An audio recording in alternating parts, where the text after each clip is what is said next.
Assalamualaikum warahmatullahi wabarakatuh. Kampung Mu'tah menjadi salah satu saksi penting sejarah perkembangan Islam. Mu'tah adalah sebuah desa yang terletak di perbatasan Syam.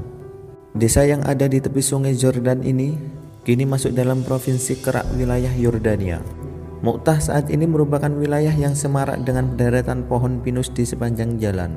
Di dekat kampung ini terjadi peperangan antara bangsa Arab yang sudah memeluk Islam dengan aliansi bangsa Arab pemeluk Nasara serta bangsa Eropa.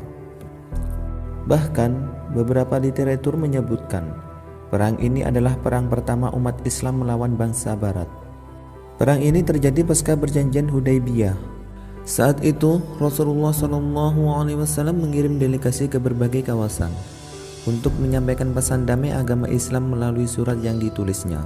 Salah satu delegasi dikirim pada gubernur Basrah, yaitu Surabil bin Amr, yang saat itu berada di kawasan kekuasaan kerajaan Romawi. Namun kedatangan delegasi Harith bin Umair tak hanya ditolak Surabil, tetapi juga dibunuh dengan kejam. Tentu saja tindakan ini dianggap sebagai deklarasi perang terhadap kaum muslimin Madinah.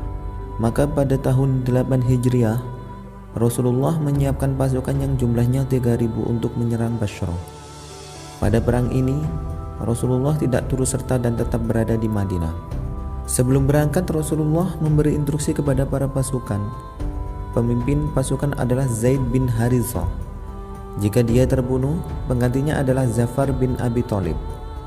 Jika ia terbunuh juga, penggantinya adalah Abdullah bin Rawahah. Dan jika dia terbunuh juga, maka pasukan muslimin harus menunjuk salah satu dari mereka untuk menjadi pemimpin. Selain instruksi itu, Rasulullah juga menginstruksikan kepada mereka untuk tetap mengedepankan pesan damai dan mengajak penduduk setempat untuk mengikuti kebenaran. Jika mereka menolak, itu tidak masalah. Tetapi jika mereka menolak dan bergabung pada pasukan Basrah, mereka layak diperangi. Pergerakan kaum muslimin Madinah diketahui Surabil bin Amr yang tak lain penguasa Basrah. Ia pun menyiapkan pasukan sebanyak 1.000 personil bangsa Arab yang terdiri dari klan-klan Lakam, Zudam, Kain, dan Bahra. Jumlah ini masih ditambah lagi dengan pasukan Romawi yang juga jumlahnya 100.000 personil. Dengan demikian, total pasukan yang hendak berperang melawan pasukan kaum muslimin mencapai 200.000 personil. Pasukan kaum muslimin yang mendengar berita soal besarnya jumlah pasukan musuh sempat ragu dan khawatir. Sebagian mereka berpikir untuk mengirim surat kepada Rasulullah untuk memberitahu situasi yang dihadapinya. Namun, Panglima pasukan muslim Zaid bin Harithah mampu membakar semangat pasukannya sehingga tetap teguh maju ke medan pertempuran. Wahai semuanya, demi Allah, apa yang tidak kalian sukai, justru itulah yang kalian cari sekarang, yaitu mati syahid. Kita memerangi musuh bukan karena perlengkapan, juga bukan karena jumlah pasukan yang besar. Kita memerangi mereka karena agama ini, yang dengannya Allah memuliakan kita. Karena itu, kita pasti akan memperoleh salah satu dari dua kebaikan, menang atau mati syahid. Tepat pada bulan Jumadil Ula tahun ke-8 Hijriah, dua pasukan pun bertemu di Mu'tah. Seperti yang diinstruksikan Rasulullah, awalnya Zaid bin Harithah yang tampil memimpin pasukan. Namun, sebuah ujung tombak tiba-tiba menghujam tubuhnya, menjadikannya gugur dalam kondisi syahid. Pimpinan pun jatuh berpindah ke tangan Ja'far bin Abi Thalib. Namun heroisme Ja'far berakhir ketika sebilah pedang pasukan Romawi menyabet tubuhnya. Disusul kemudian dengan sabetan-sabetan pedang lainnya. Tak kurang dari 50 sabetan mengenai tubuhnya.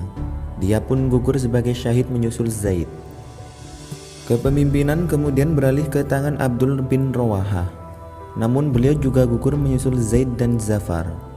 Seperti dipesankan oleh Rasulullah, jika ketika pemimpin itu gugur, kaum muslimin harus menentukan pemimpin mereka sendiri. Akhirnya mereka sepakat menunjuk Khalid bin Al-Walid sebagai pemimpin. Khalid bin Al-Walid sebelumnya adalah panglima perang pasukan musyrikin Mekah yang mengalahkan pasukan muslim Madinah dalam perang Uhud. Namun Khalid akhirnya masuk Islam dan mengucapkan janji setia pada Rasulullah. Kepemimpinan Khalid bin Al-Walid dalam pertempuran Mu'tah itu mampu membalikkan situasi yang tadinya menekan pasukan muslim. Dengan jumlah pasukan yang kalah jauh, Khalid membuat strategi memecah pasukan muslimin. Khalid membuat strategi memecah pasukan muslimin menjadi dua sayap. Masing-masing sayap pasukan muslimin menempati posisi yang ditentukan. Pagi harinya dua sayap itu menyerang musuh secara berbarengan. Serangan tiba-tiba dari dua arah ini ternyata membuat pasukan musuh terkejut. Mereka mengira pasukan kaum muslimin mendapat tambahan pasukan.